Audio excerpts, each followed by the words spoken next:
Oh, I'm still recording. Okay. Hey, what's up, YouTube? Let me adjust this mic. Hopefully that wasn't too loud. I'll have to see what that sounds like. But hey, thanks for coming into the channel. Welcome back to Finding Truth, where we are trying to figure out how much it costs to shoot professional quality photographs and as good as possible quality video for YouTube. In today's market, with all the high-end professional cameras and a lot of used options out there that can make an older camera much more attractive. So normally I talk about the X T1 from Fujifilm. Today's video is all about the X-A5. My dog just hit the tripod. Sorry about that. So what we're going to do is just shoot this video today. I'm out in some beautiful natural light, just enjoying the sun, enjoying the beginning, very beginning of the summer, or the end of spring, however you want to look at it. And hopefully you guys are having a wonderful day as well. So first and foremost, if you like what you see on this video, be sure that you hit that subscribe button. If you want to be notified when I put new videos up, make sure that you hit the bell button. Otherwise, you'll just have to find it in your feed. And last but most important, if you'll hit that like button, you'll help spread this video out to other viewers so that we can get more people into this channel, help grow the channel, and make the videos better and better and better, and information about more cameras, more lenses, more options. So now that that's out of the way, let's get back to the camera. So earlier today, I went out to my nephew's football game. I got there with about 10 minutes left in the game, so I only was able to shoot a few clips, and I will insert one of those right here, give you an idea of how this camera shoots the football clips versus what I was putting up with the X T1. I shot that in classic chrome, so it's not quite as vivid as what I was getting off the X T1 as far as colors go. But if you look at the sharpness in the video, I think you'll be really impressed with what this camera's doing comparatively. You know, not all 1080p is made equal.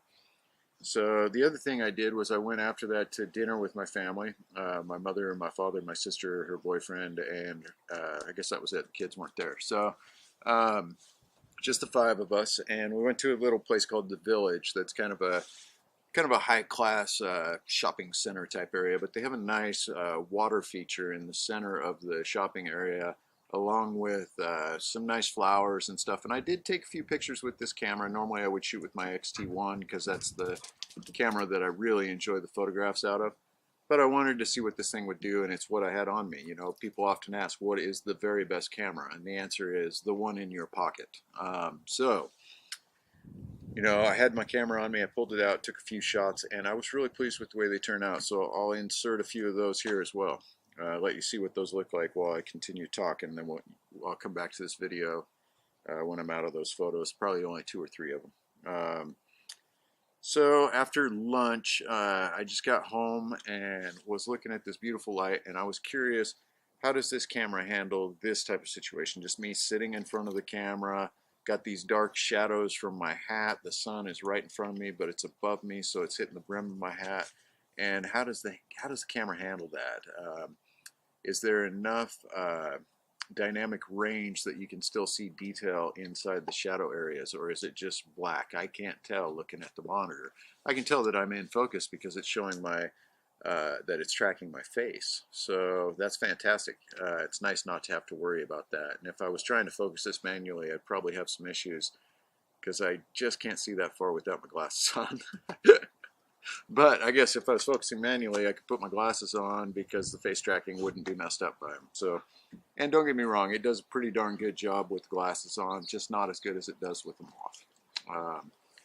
So let's talk about some of the issues. I've already shot this video once today, and I had a couple issues where the background was lightening up, darkening up, lightening up, darkening up, and I see that in a lot of people's videos.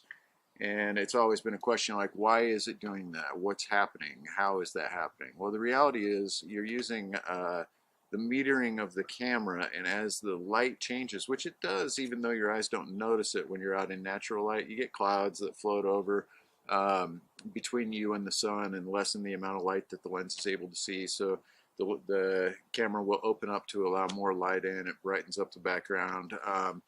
If it's spot metering, it might be on my nose and that's really bright, and I move and it hits the shadow, so it brightens everything up. It just depends on the type of metering you're using. So the simple solution is the one that I'm using right now. I'm going full manual except for focus. So I'm in control of the ISO, I'm in control of the aperture, and I'm in control of the shutter speed. And I have those set right now in this beautiful, gorgeous light to be shooting at 400 ISO. That was kind of stupid. Shooting at 400 ISO, 2.8 on my f-stop, and 0.004 of a second on the shutter speed, doing an HD video in 1080p, 24 frames per second. So that should solve the issue. We shouldn't see any light or color change going on. I do have the white balance set to auto, or no, I have the white balance set to sun. So that shouldn't change either because it's not set on auto, so the color should stay the same. Now I could come out and manually set the white balance for actual white in this light and not just guessing what they have set for sunlight. And that would also solve the issue. So let's have a chat about what I'm enjoying about the camera so far. I haven't really found too much that I'm not enjoying, so let's talk about what I am enjoying. First and foremost, I really do like the color out of this. It doesn't have the magic Fuji color, the crazy voodoo that they do. But because the reason for that is because it's using a Bayer sensor instead of the X-Trans sensor. And a Bayer sensor has a very set pattern of the red, green, and blue filters that are over each of the pixels so that those pixels can pick up specific colors. The X-Trans does that in a almost random pattern. It's not really random, but it's a lot more random than a Bayer pattern. Bayer filters tend to suffer from moiré issues. We can talk more about moiré in the future, but basically all you need to know is anything with a lot of lines going in the same direction or crossing lines can create an unusual pattern that your eye doesn't see. It becomes very obvious that something is weird in the photograph.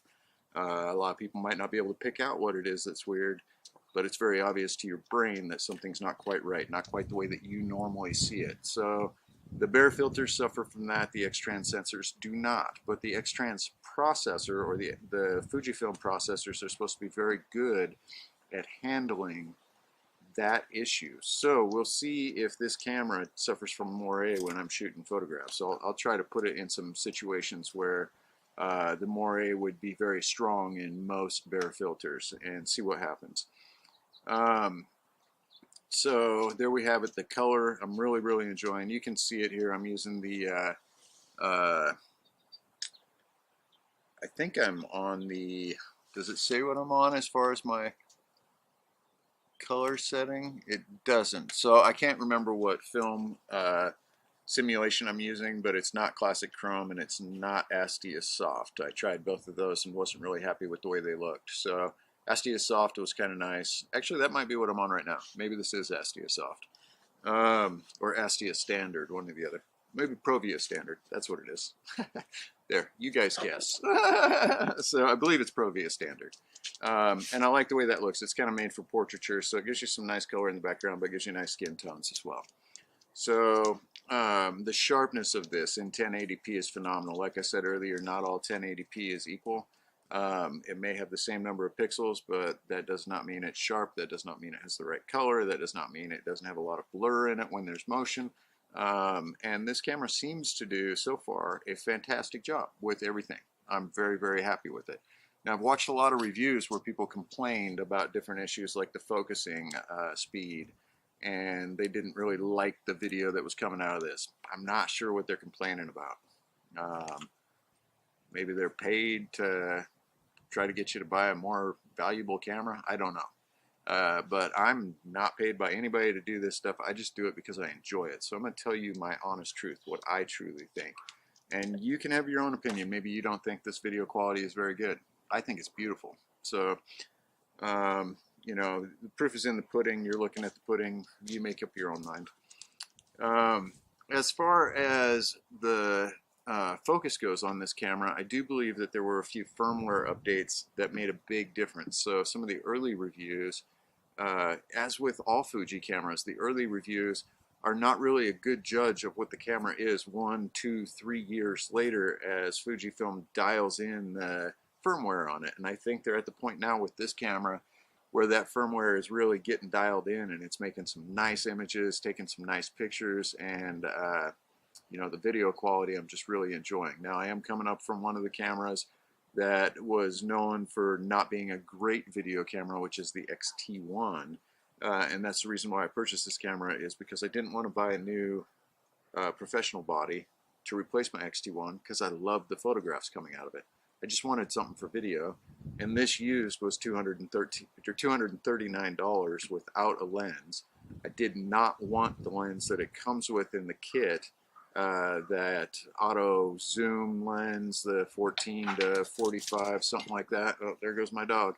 I didn't want that lens. I don't have any interest in it. I would probably never use it. So buying it used in really good condition for $239 and not having to worry about trying to sell that lens on the aftermarket was a huge advantage to me. I really, really liked that I was able to do that. Now, where did I do it? I did it at MPB. MPB sells used camera gear, and I've already made a video when I got this about how pleased I was with the quality of the product that I received and the rating that they gave it. So go back and check that out if you're curious about MPB, but I would highly recommend them. I am not sponsored by them. As I said, I don't get paid by anybody. I don't even have an affiliate link, so there's no link down here. It's just go to MPB and check it out. It's a company I really enjoy, at least so far. We'll see. It's my first purchase with them, but so far very, very pleased.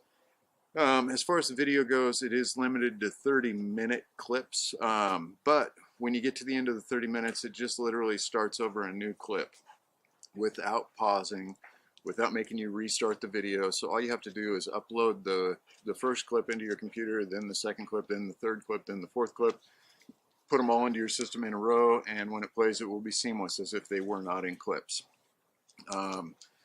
So I'm not quite sure why they do that. There must be some sort of limit to the hardware that they have to do that for, but it doesn't bother me at all. Some people it does bother. Some people want longer clips. I don't know why. Let's see. So yeah, it's pro. I wrote it down. I should have just looked earlier. Pro negative standard is what I'm shooting in right now. And I think I'm going to like this. I haven't really looked too much at it in video quality, so I'm not positive I'm going to enjoy it, but I think I will. I think the clip that I inserted earlier of my nephew playing football, just that little short clip, I think that was shot in classic chrome, just so that you know. But yeah, I'm at an ISO 400, 4,000ths of a second, f2.8, and I'm shooting with the 18 to 55 2.5 or 2.8 to 4, and I'm shooting with that at 18 millimeters, which is the equivalent of 27 millimeters on a full frame, and at f2.8. So we should have some nice kind of blurry background. I should have a nice stand out outline that is not faded into the background at all. You know, it should make me kind of pop a little bit out of the background. So that should be nice. Now, I've already spoken about the face tracking with glasses being a little bit annoying. So that was all I had in my notes that I wanted to talk about today. This is more just a test to see how this handles the real extreme direct sunlight, the extreme shadows, what kind of information is coming out in the shadow areas. Is it still picking up information in there? Is it just making it black? How about the contrast? Is there too much contrast, too little contrast? Looks like my dogs are going to run to the fence and bark. That's what they do. That's what dogs do. They have fun barking at fences. So, well, so that's about it today. Let me pan around and just kind of show you the backyard here. Let's see how it handles that. I'm curious as to whether or not we're going to get much jello effect or if it handles it well. So we'll just pan back now. I do have it on a tripod using a, yeah, it picked my face up as soon as I came into the corner of the screen. That's nice. So I do have it on a tripod. I do have all of the image stabilization turned off as you are supposed to when you're using a tripod.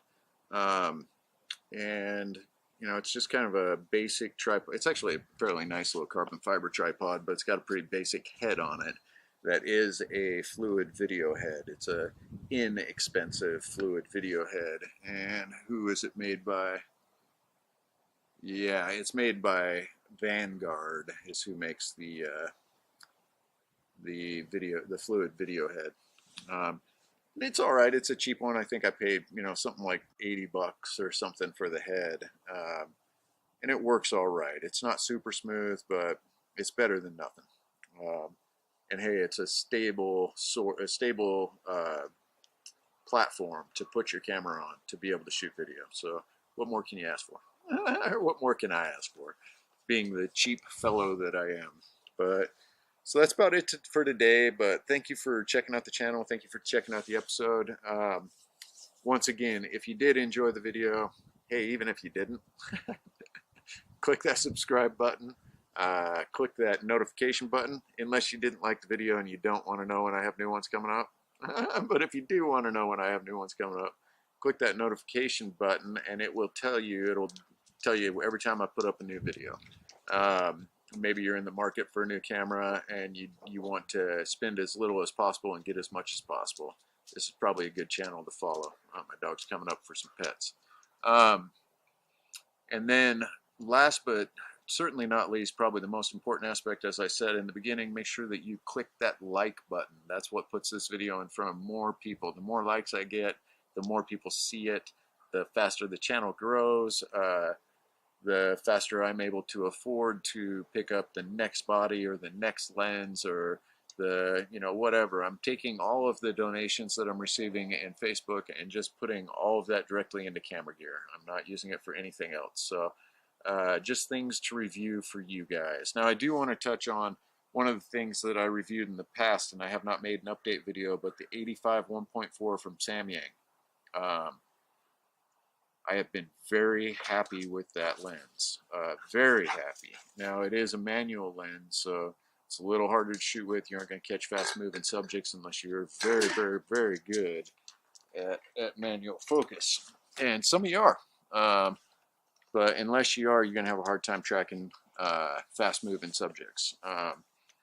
So aside from that, I'm loving it, but I do want to pick up still that, gosh, and I forget the name again. Somebody will write it down here. They'll remind me, and they'll be right. It's Vitrolux or something like that. That new company that made the 85mm 1.8 autofocus for Fujifilm X mount. It's also made for the Sony mounts.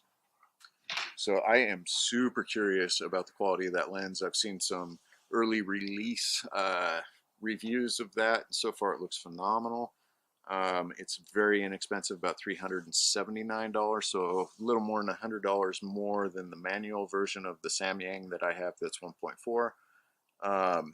And for that kind of money to have autofocus with that length of lens, which translates to a 127 on my camera, or 127.5, to have that kind of length with autofocus and with an aperture of 1.8 is really, really, really interesting to me. The sample images that I saw looked great, so we'll have to check that out. But hey, I hope you guys are having a great Saturday, and thanks again for checking out the channel. Subscribe, like, hit the bell. Have a great day. Talk to you guys later.